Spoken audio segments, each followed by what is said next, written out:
Hebreus 11, 21. Pela fé, Jacó, quando estava para morrer, abençoou cada um dos filhos de José e, apoiado sobre a extremidade do seu bordão, adorou. Esse é um dos versos bíblicos que mais me incomodou, porque você sabe que Hebreus 11 é o capítulo que fala sobre a fé de forma mais preciosa na Bíblia. Neste capítulo nós temos uma galeria de homens vitoriosos, de guerreiros, de personagens centrais na história bíblica que venceram pela fé. Por isso, nesse capítulo relatam-se as experiências mais extraordinárias, algumas dramáticas, incríveis, de que esses homens vivenciaram por causa da fé. Neste capítulo encontram-se homens como Abraão, para quem o autor desta epístola, o apóstolo Paulo, creio eu, reservou em média mais ou menos 10 versículos para falar de tudo aquilo que Abraão viveu como pai da fé e na sua experiência de fé. Moisés, um outro gigante da fé, o apóstolo Paulo reservou para ele quase 10 versículos para falar das experiências de fé desse grande homem. O verso que nós lemos trata de que personagem? Jacó, que sem dúvida nenhuma foi um dos mais importantes nomes da história do povo de Deus. O nome dele se confunde inclusive com o nome da nação eleita de Deus, Israel. Foi pai das 12 tribos, homem de grandes experiências de fé. Sabe o que me incomoda nesse verso que lemos? O fato de que o apóstolo Paulo, sob influência do Espírito Santo, reservou apenas um verso no capítulo 11 de Hebreus para falar de Jacó. Enquanto reservou 10 versos para falar de Abraão, quase 10 versos para falar de Moisés, para Jacó, um verso.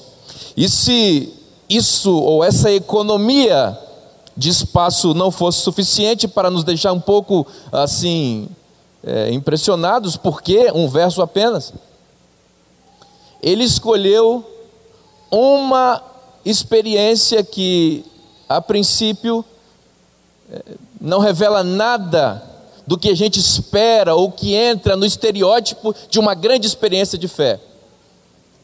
Para Paulo, a maior experiência de fé que Jacó viveu foi quando estava velhinho, escorado num cajado, abençoando seus 2 netinhos. Deixa eu perguntar uma coisa para você: onde está o drama da fé dessa experiência ou desse episódio? Qual é o componente desse episódio que justifica o apóstolo Paulo reconhecer ou tratá-lo como o mais importante episódio de fé na carreira ou na vida de Jacó? É sobre isso que trata o sermão dessa manhã.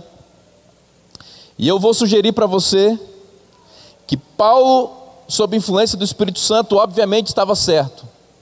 Este foi realmente o mais importante episódio de fé na vida de Jacó. Por quê? Porque foi neste episódio, porque foi neste momento, que Jacó recebeu a sua maior vitória no âmbito espiritual. Foi aqui que Jacó venceu o pior inimigo contra o qual ele lutou durante toda a vida. Esse inimigo que Jacó venceu, neste momento, quando estava velhinho, abençoando seus 2 netinhos, foi a ansiedade.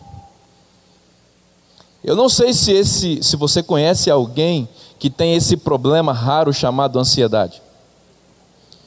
É difícil você encontrar alguém assim. Eu espero que o sermão dessa manhã pelo menos alcance 1 ou 2 pessoas que estão aqui, ou algumas que estão nos ouvindo e assistindo pela internet. Porque é uma coisa rara encontrar alguém ansioso, não? Mas vamos ver, de repente alguém pode se sentir tocado por por essa temática. Quero dar uma passeada rápida com vocês pela vida de Jacó. Vamos comigo ao livro de Gênesis. Abra lá comigo. Gênesis capítulo 25. Nós vamos usar a Bíblia, especialmente no livro de Gênesis, a partir de agora. Gênesis 25, nós vamos ler o verso 22. Aqui é o momento em que Jacó está para nascer.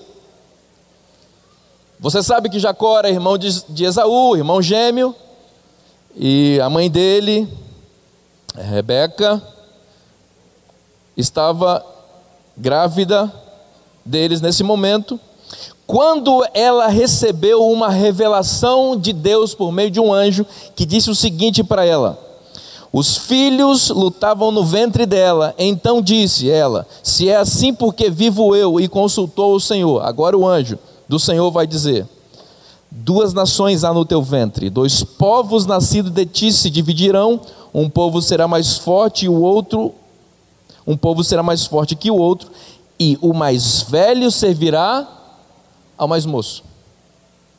O que esse texto tem a nos dizer nessa manhã?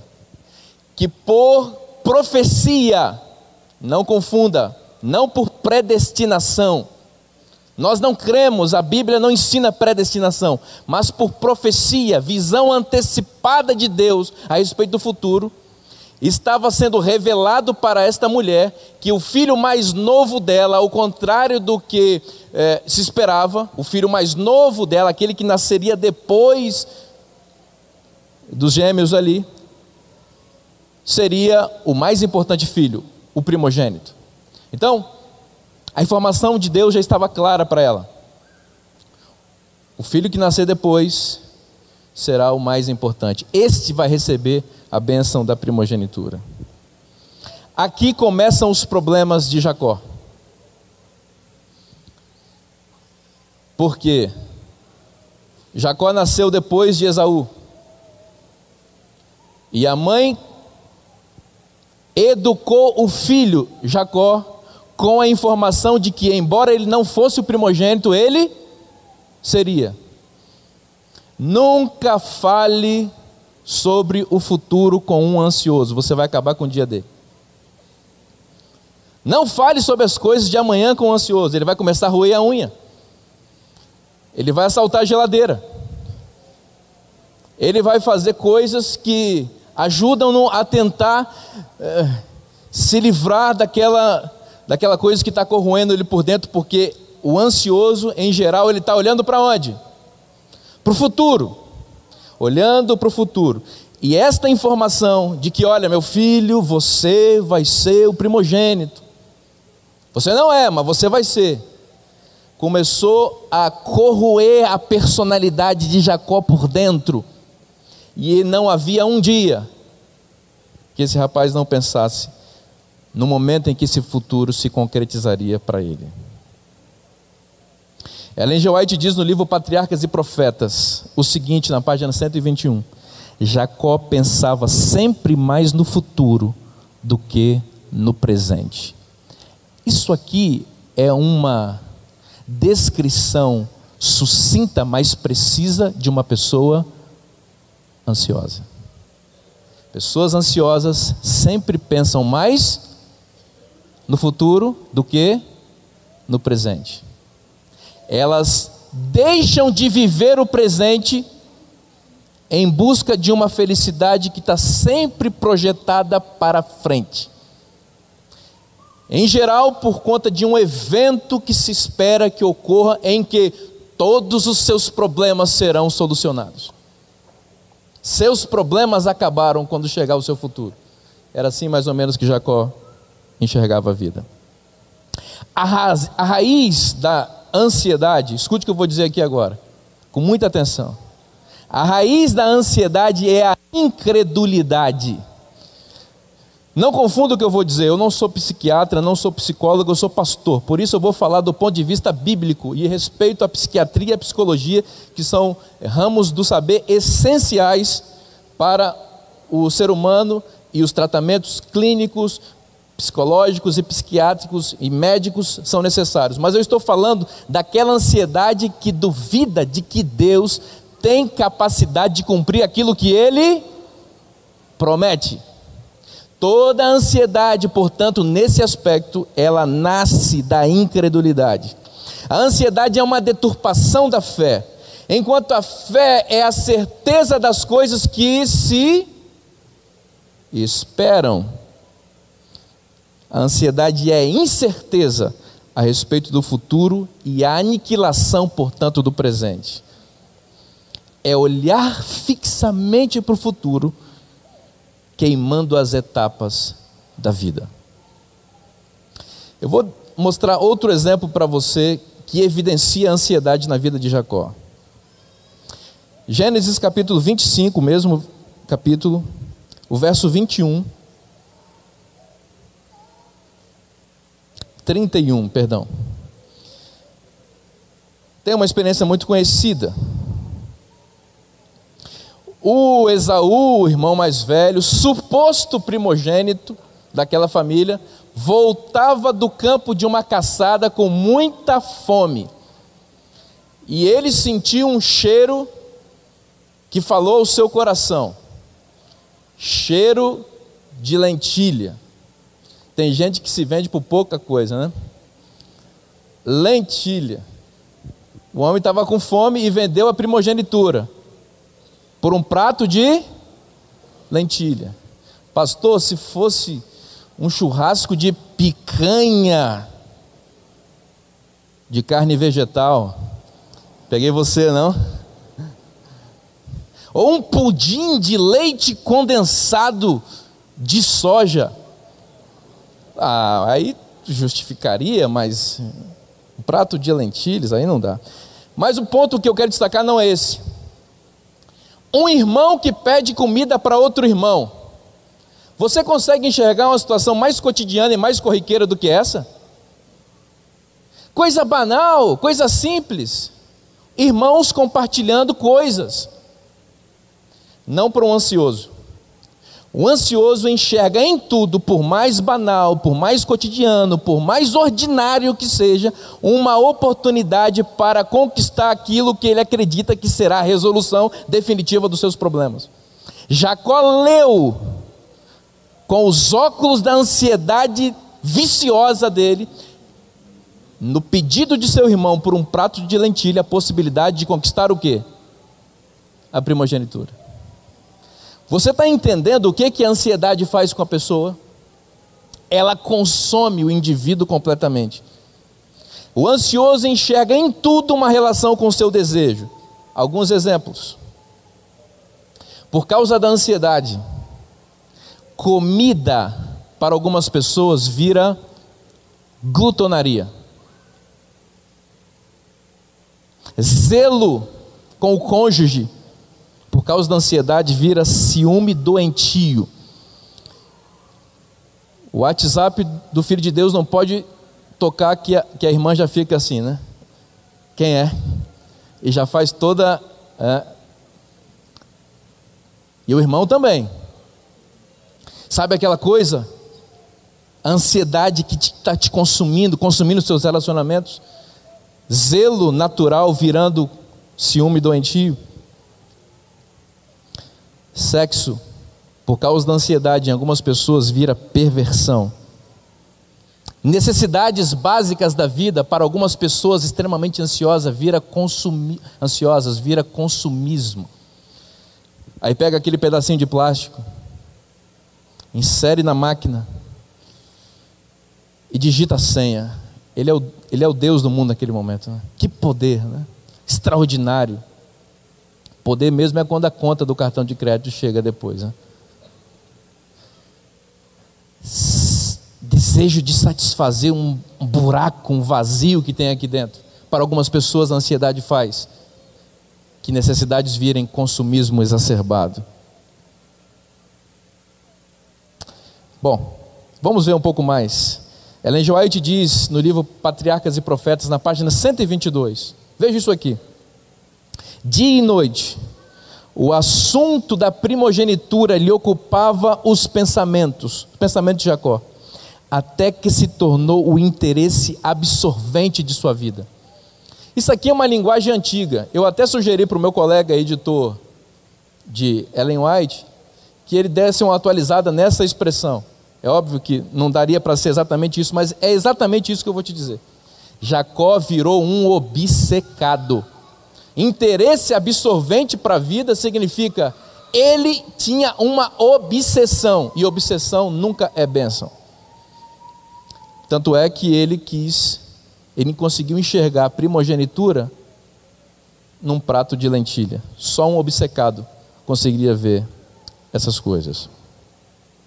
Gênesis 27, 18. Acompanhe comigo. Aqui há um outro episódio importante da vida de Jacó que nós conhecemos. Aqui é o momento que o pai está velhinho, cego, e resolve abençoar o filho mais velho dele, Esaú, com a bênção da primogenitura. Então a mãe que também era ansiosa, que foi picada por essa mosca, ou por esse mosquito aí da ansiedade, que transmitiu para o filho, agora arquiteta um plano para enganar o pai, e com o engano conseguir a primogenitura. Vocês sabem a história. Mas veja o que a ansiedade faz com uma pessoa. Eu quero destacar isso no verso 18. Na hora em que Jacó, vestido como Esaú, tentando engrossar a voz para falar como Esaú falava, com peles de animal para tentar enganar o pai a respeito dos pelos do irmão, o pai faz uma pergunta crucial para Jacó. Os psicólogos dizem que esta é a pergunta que pode levar inclusive algumas pessoas ao suicídio. A pergunta é: quem é você? Essa é uma pergunta confrontadora. É uma pergunta que coloca a gente no canto da parede, e para ele em especial naquele momento, que era um farsante, que havia forjado uma máscara para esconder exatamente quem era, que queria transmitir a imagem de Esaú quando no fundo era Jacó, com toda a essência do significado do seu nome naquele momento: mentiroso, enganador, pecador. A ansiedade faz isso conosco, ela cria personalidades falsas, porque quando o pai perguntou: quem é você, meu filho? Ele respondeu o quê? Eu sou Esaú, teu primogênito.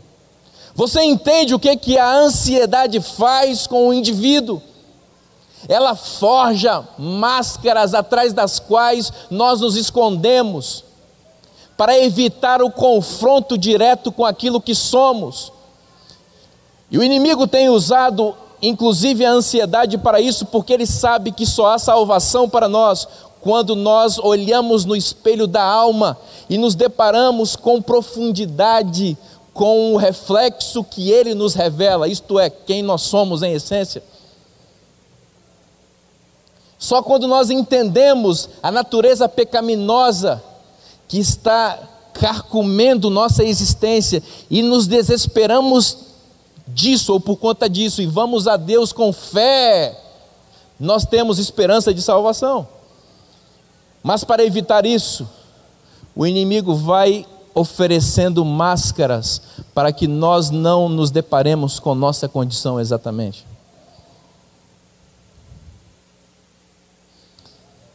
A ansiedade cria personalidades falsas. Deixa eu dizer uma coisa para você. Deus quer salvar você do jeito que você é, com a história de vida que você tem, vindo da família que você veio, com os quilos a mais ou a menos que você tem hoje, com os cabelos a mais ou a menos, com a cor da sua pele, com a cultura que você tem ou está adquirindo. Deus não precisa que você seja famoso para ser salvo, nem para fazer você feliz. Deus só precisa de você exatamente como você é agora, para colocar em você a fórmula poderosa da felicidade e da satisfação e da salvação. O problema é que a gente fica sempre tentando encontrar essa satisfação e essa felicidade, forjando ou fazendo máscaras que nos façam parecer com pessoas que a gente julga que são felizes. Ah, eu quero ser o Neymar, misericórdia. Mas tem gente que quer. A outra diz, eu quero ser a Bruna Marquezine, porque aí pelo menos eu teria namorado com o Neymar. Eu quero ter o cabelo do Neymar, eu quero ter a vida do Neymar, eu quero ir às baladas que ele vai, eu quero vestir as roupas que ele veste, eu quero usar os carros que ele usa. Aí sim eu vou ser feliz. Enquanto eu viver essa vida monótonazinha de igreja, casa, escola, trabalho, nunca vou ser feliz. Eu preciso de uma vida mais badalada, uma vida mais frenética. Igreja não tem nada a ver com felicidade. Essa é a mentira que o diabo tem feito muita gente acreditar. Nessa ansiedade em busca do futuro, em busca de uma felicidade que não está próxima, mas está distante, muita gente se perde. Quem é você? É a pergunta que Deus faz. Veja como a ansiedade, ela não é inteligente. Para quem estava reservada a bênção da primogenitura? Jacó ou Esaú? Me ajudem, Jacó ou Esaú? Mas Jacó respondeu o quê quando o pai perguntou? Quem é o seu nome? Ele disse o quê? Esaú. Você consegue perceber a falta de lógica nessa resposta? A bênção era para Jacó, mas ele não conseguia enxergar isso. Ele estava com os olhos anuviados pelo medo e pela ansiedade de que aquilo que estava profetizado a respeito dele não pudesse se cumprir, ou que Deus não tivesse competência para fazê-lo. Deus quer, repito, abençoar você, jovem, irmão, irmã, do jeito que você é. Ele criou você com todos os componentes necessários para que você seja abençoado. Por isso, viva a sua vida. Seja você. E não fique tentando imitar os outros em busca de uma felicidade que não existe. A felicidade de Deus está disponível para você, do jeito que você é. E agora? Muito bem, vamos ver um pouco mais aqui a respeito do Jacó. Gênesis 28, verso 20. Bom, nessa parte da história, Jacó está fugindo do irmão, porque a máscara caiu, e o irmão Esaú estava revoltado e queria matá-lo. Então ele foi para uma terra distante, para se esconder do irmão, e da ira do irmão. Naquele caminho, ele teve uma experiência que os teólogos chamam de teofania, ou uma epifania, que é uma experiência com o sagrado, uma revelação concreta e visível de Deus para ele em sonho. O verso 13 diz o seguinte, 28, 13. Perto dele estava o Senhor, e ele disse: eu sou o Senhor, Deus de Abraão, teu pai, e Deus de Isaque. A terra em que agora estás deitado, eu te darei a ti e a tua descendência. O que Deus está fazendo aqui com ele? Confirmando a bênção da primogenitura. É tudo teu, Jacó. Você é o meu escolhido, você é o primogênito. Verso 15. Eis que eu estou contigo e te guardarei por onde quer que fores, e te farei voltar a esta terra, porque te não desamparei, até cumprir eu aquilo que te he referido. Que coisa extraordinária. Deitado com a cabeça num travesseiro de pedra, o homem tem a visita, ou recebe a visita de Deus, que confirma a bênção da primogenitura e diz: eu estou com você e eu vou guardar você por onde quer que você vá. Extraordinário isso, não? Extraordinário isso. Depois dessa revelação incrível de Deus, veja a reação de Jacó. Eu desanimei quando eu li isso aqui. Eu desanimei de Jacó nesse momento aqui. Quase que eu paro a leitura. Verso 20. Fez também Jacó um voto dizendo: se Deus for comigo e me guardar nessa jornada que empreendo, e me der pão para comer e roupa para que me vista, de maneira que eu volte em paz para a casa de meu pai, então o Senhor será o meu Deus. Como assim? Se Deus for comigo?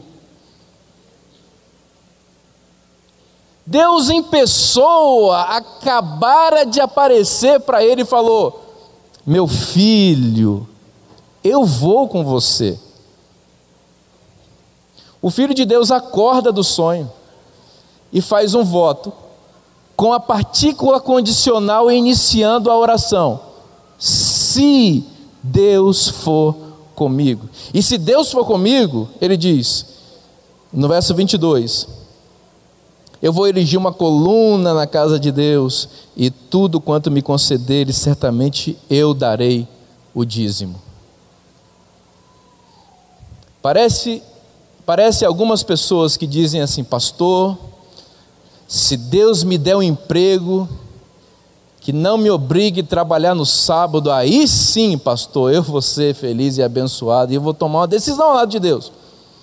Pastor, se Deus resolver os problemas econômicos, financeiros e políticos do Brasil, impeachment, Eduardo Cunha e tudo e mais e tal, aí sim eu vou ter condição de devolver o dízimo. Se Deus... Pastor, você está vendo? Dólar R$4. Como é que a gente pode devolver dízimo assim, pastor? Se Deus abençoar meus negócios, aí eu vou devolver.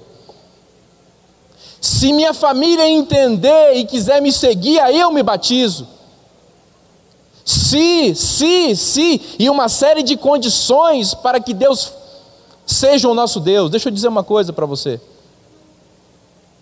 Você não precisa de mais nada para ter certeza de que Deus é Deus e que Ele é competente para fazer aquilo que Ele promete. Você só precisa ter coragem para fazer aquilo que você sabe que precisa ser feito. Você só precisa ter atitude, que nesse contexto é sinônimo de fé. Atitude é fé. É quando você rompe com a barreira do visível, do concreto, ou com a barreira daquilo que está por trás das nuvens da ansiedade e resolve fazer aquilo que você sabe que Deus espera que você faça. Isso é fé.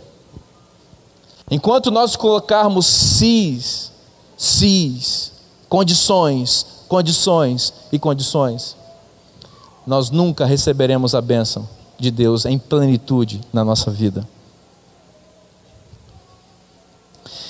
Capítulo 29, verso 17. Verso 16. O Jacó terminou a viagem que ele fez. Essa em que ele falou se. E quando ele estava chegando próximo à família do seu futuro sogro, ele viu uma miragem. Ele viu uma moça chamada Raquel, que a Bíblia descreve assim, verso 17: Raquel era formosa de porte e de semblante. Cansado da viagem, é possível que ele tenha falado, quando viu essa visão, que a Bíblia descreve economicamente e sagradamente como formosa de porte e de semblante, ele deve ter pensado: é nesse poço aqui que eu vou amarrar o meu camelo, não? É por aqui que eu quero ficar. Como que seria a versão na linguagem de hoje dessa expressão formosa de porte?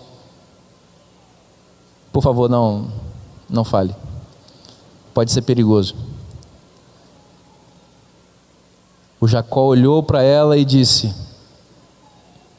uau, não tenho dúvida nenhuma. Se eu tinha dúvida que deveria ser fiel a Deus, devolver dízimo, agora que essa aí tem que ser minha mulher, não tem dúvida nenhuma.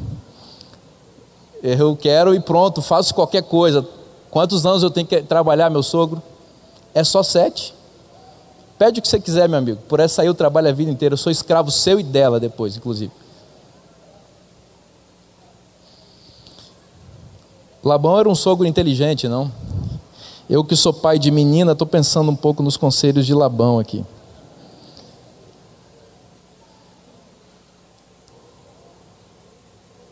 Bom, mas o ponto que eu quero destacar aqui é o seguinte: a ansiedade, preste atenção no que eu vou te dizer, a ansiedade sempre toma ou faz a decisão errada. Você ouviu o que eu te falei? Quando você está com ansiedade, invariavelmente você vai errar ao decidir. Sabe por quê? Porque a ansiedade, ela consegue tirar de seus olhos todas as variáveis, especialmente as negativas, da decisão que você está tomando. Quando você vai comprar aquele carro financiado em 1 milhão de parcelas, você não consegue ler por causa da ansiedade das letras miúdas, os juros que você vai pagar, ou quantas vezes você poderia pagar aquele carro com o dinheiro que você está investindo ali. Isso é só um exemplo. A ansiedade sempre faz a decisão errada, sempre faz a escolha errada, sempre toma a decisão errada. Por que eu estou usando o episódio da escolha da esposa dele para este ponto da escolha? Vamos ler o verso 17. 16. Ora, Labão tinha 2 filhas, Lia a mais velha e Raquel a mais moça. Lia tinha os olhos baços e Raquel, porém Raquel era formosa de porte e de semblante. Jacó não teve dúvida. Com quem ele queria casar? Raquel, porque o verso seguinte diz assim: e Jacó amava Raquel. É um melodrama romântico aqui na Bíblia, nesse momento. O homem está apaixonado.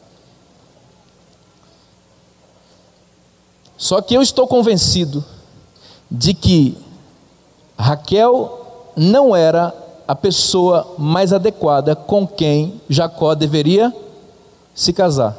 Só ele, ansioso ao extremo, não conseguia perceber isso. Vou te dar algumas evidências.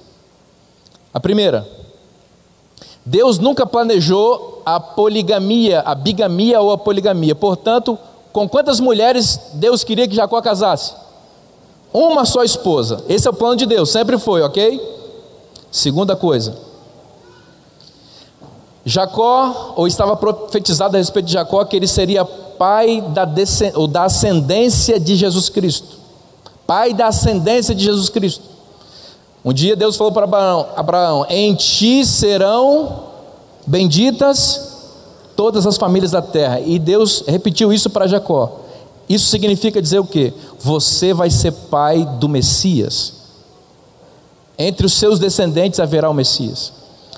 Bom, Jacó teve 12 filhos entre as esposas que teve. A minha pergunta para você é a seguinte: quem foi o pai entre os filhos de Jacó da ascendência direta de Jesus Cristo? Quem foi o filho de Jacó que foi pai da ascendência de Jesus Cristo? Qual o nome dele? Que tribo foi essa? Tribo de Judá. A perguntinha que eu vou fazer para você é a seguinte: Judá era filho de quem? De Lia ou de Raquel?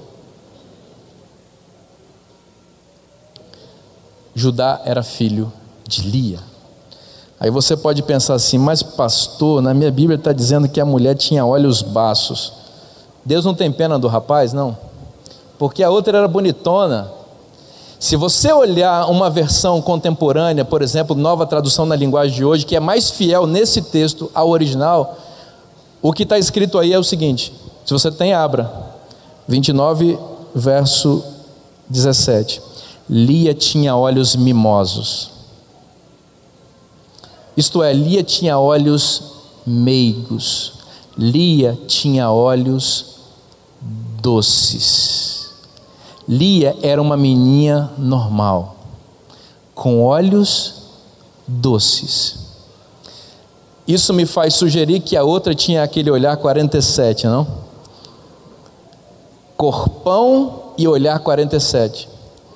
A ansiedade sempre aciona a carnalidade como meio para a tomada de decisões. Quando você está ansioso, seus critérios são critérios carnais. A melhor coisa para ele era casar com a menininha normal de olhos suaves do que casar com a Raquel, que depois se mostrou futriqueira e idólatra, e a postura dela dentro de casa foi uma maldição em muitos aspectos para a família de Jacó.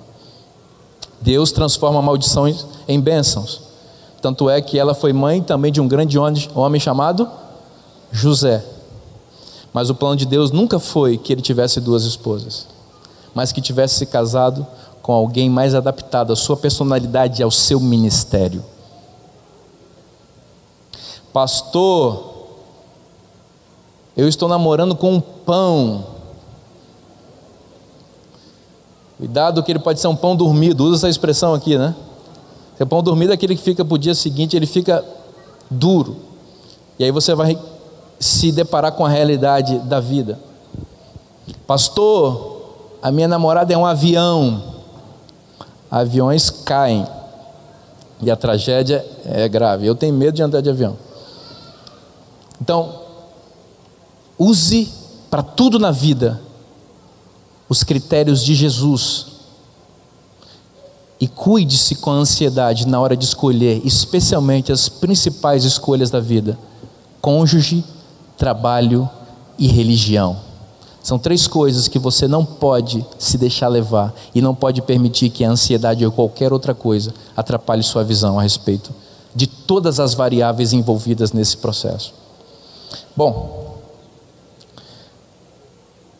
o Jacó realmente tinha sérios problemas nessa área da ansiedade. Há uma outra passagem que eu quero passar com vocês aqui, que eu quero mencionar aqui com vocês, que está em Gênesis 32. Veja aí, ele está voltando para sua terra com as suas duas esposas, com seus filhos, com seu gado, com seus bens, e ele recebe a notícia de que o irmão dele vem com um exército mais ou menos parecido com o do Estado Islâmico, cortadores de cabeça e queimadores de homens, de 400 homens. É mais ou menos a mesma coisa. Pouca coisa mudou lá em relação ao que Jacó estava diante de si. O irmão dele vinha com um exército de 400 homens para encontrá-lo. E ele foi orar. Pessoas ansiosas também oram. E ele foi orar, cheio de ansiedade. Ele dividiu o grupo dele em dois bandos, botou o grupo da pobrezinha da Lia na frente. Veja o que o ansioso faz também, não? Injusto, botou a pobrezinha na frente, com os filhos dela na frente, e botou Raquel lá por último. Se vier, vai vir, leva a Lia primeiro, eu quero. E ele foi orar.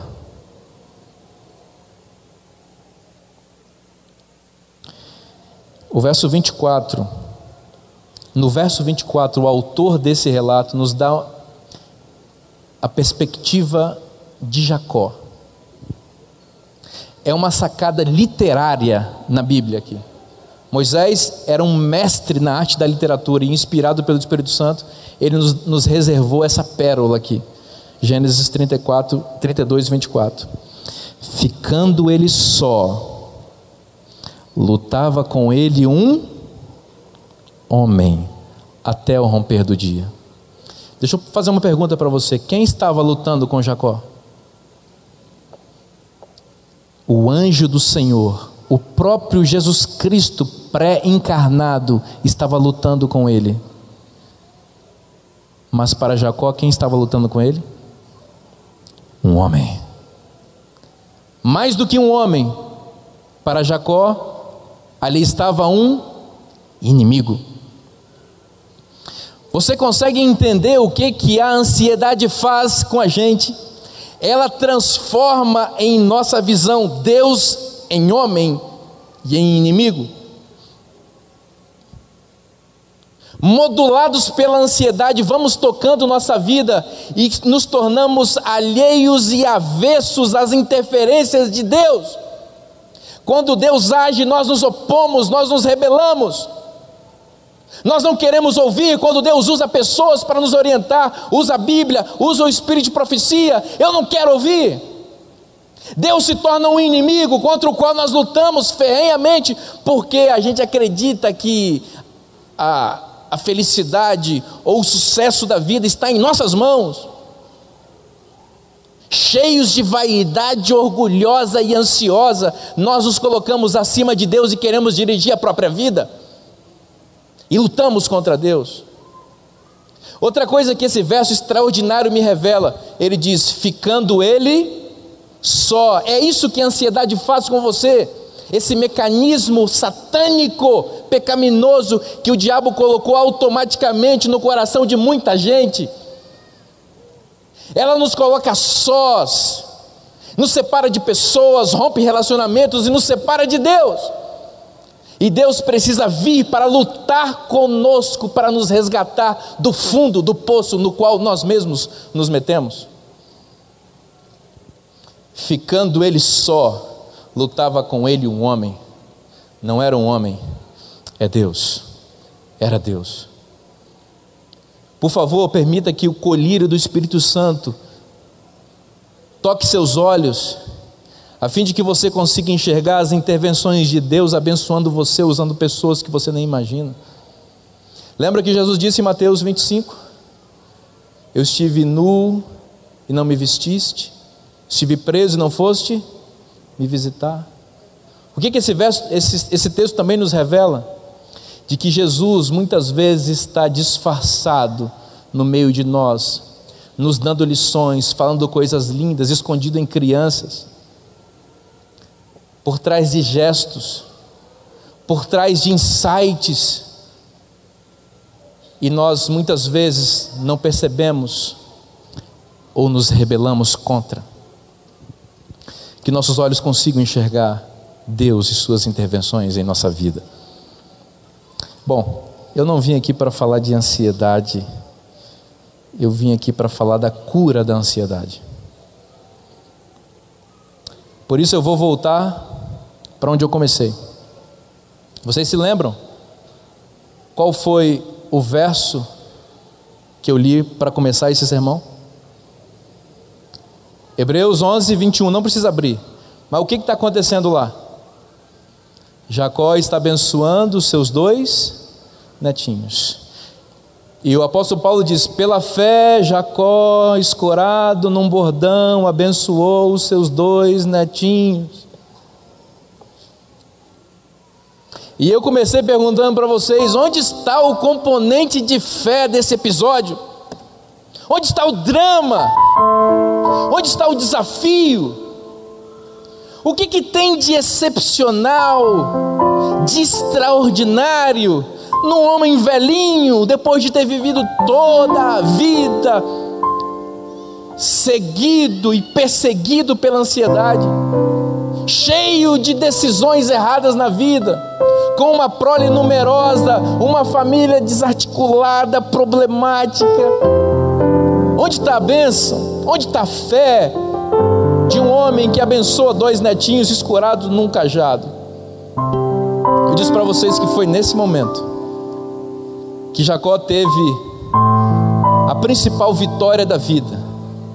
Foi nesse momento que Jacó venceu a ansiedade.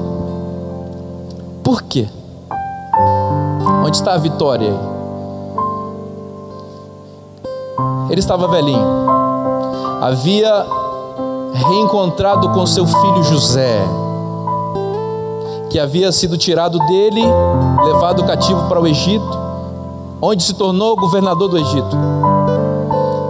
O coração do pai, Jacó, estava cheio de orgulho. Meu filho é o governador de toda essa terra. Meu filho foi quem Deus usou para que a fome não matasse a nossa família e não destruísse o mundo. Com todos esses problemas, Deus me deu bons filhos. E agora eu quero que você abra a sua Bíblia em Gênesis capítulo 48, porque nós vamos ler exatamente este episódio ao qual Paulo se refere. Gênesis capítulo 48, verso 13. Finalzinho do livro de Gênesis. Jacó está abençoando todos os seus filhos. Veja o verso 11. O que Jacó fala para o seu filho José? Então disse Israel, que é Jacó, a José: eu não cuidara ver o teu rosto, e eis que Deus me fez ver os teus filhos também. E José, tirando os meninos dentre os joelhos de seu pai, inclinou-se à terra diante da sua face. Para um pouquinho aqui, olha para mim. Aqui está acontecendo uma coisa muito linda. Essa aqui é uma cerimônia de adoção. Isso aqui é uma cerimônia de adoção. José está trazendo os 2 filhos que ele teve no Egito com a sua esposa, uma sacerdotisa egípcia, uma mulher com quem ele se casou. Manassés e Efraim, os 2 meninos. E ele está dizendo com essa atitude para o pai o seguinte: pai, os meus filhos nasceram no Egito. Agora eles fazem parte de uma dinastia de sacerdotes desse país. Pai, eu não quero isso para os meus meninos. Eu não quero esse futuro para os meus filhos. Pai, eu quero que os meus filhos sejam filhos de Israel. Eu me arrepio. Pai, o senhor está velhinho, mas o senhor pode adotar os meus filhos? Eu estou dando os meus meninos para o Senhor. O que eu tenho de mais precioso, eu estou devolvendo para Ti. Por quê, Pai? Porque eu quero que eles, os meus 2 garotos, recebam as bênçãos que só os filhos de Israel vão receber. Pai, adota os meus filhos. Desculpa, mas eu preciso fazer um parênteses aqui, eu não estava programado para falar isso. Mas seus filhos são filhos de quem? Você tem pensado em deixar Deus adotar seus garotos? Um dia eu tive o privilégio de dedicar minha filha, e em lágrimas eu falei: pai, Deus, ela não é minha filha, ela é sua filha. Eu não tenho dinheiro, eu não tenho bens, e ainda que tivesse, isso não resolveria os problemas dela. Pai, eu quero que ela receba a herança dos teus filhos. José está fazendo isso com seu pai, o representante de Deus, o profeta Jacó. Bom, Jacó aceita a oferta do filho, e a cerimônia continua.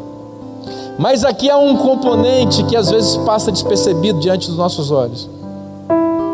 Verso 13: depois tomou José a ambos, a Efraim na sua mão direita, à esquerda de Israel,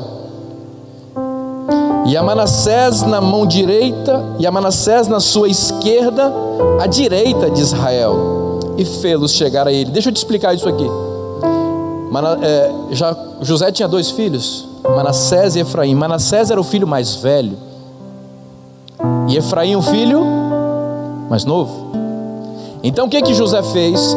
Colocou Manassés, o filho mais velho, diante da mão direita do pai. Porque a bênção da primogenitura se dá com que mão? A mão direita. E pegou o mais novo, o Efraim, e colocou na mão esquerda, porque a bênção secundária é com a mão esquerda. Colocou os 2 meninos ali.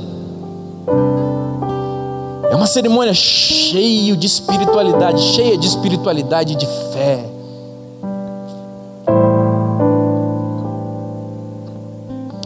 O verso 14, eu vou ler, porque ninguém pode explicar melhor o que o verso 14 vai dizer, a não ser a própria Bíblia. Mas Israel estendeu a mão direita e a pôs sobre a cabeça de Efraim, que era o mais novo, e a sua esquerda sobre a cabeça de Manassés, cruzando assim as mãos, não obstante ser Manassés o primogênito. Por que que essa é a experiência de fé mais importante que Jacó viveu? Porque neste momento o Espírito Santo de Deus tomou conta do profeta Jacó. A bênção não era proferida da boca para fora, era Deus que falava por meio do homem. E movido pelo Espírito, na hora em que Jacó estendeu as suas mãos, a mão direita para colocar sobre a cabeça de Manassés, o filho mais velho, o Espírito Santo compeliu a mão de Jacó para que ela fosse repousada na cabeça de Efraim, o filho mais novo, e levou a sua mão esquerda para a cabeça de Manassés, o filho mais velho. E foi nesse momento que a ficha caiu para Jacó. Espera um pouquinho, eu já vi esse filme antes. Eu já vi um filme de dois filhos, um mais velho e um mais novo, que queriam uma bênção, e de um filho mais novo que tentou dar um jeitinho para receber a bênção, porque acreditava que Deus não tinha condição de cumprir. Quer dizer que lá naquele dia em que eu enganei meu pai, era mais ou menos isso que ia acontecer. Por que eu enganei meu pai? Por que eu enganei meu irmão? Eu tive que fugir, nunca mais vi a face da minha mãe.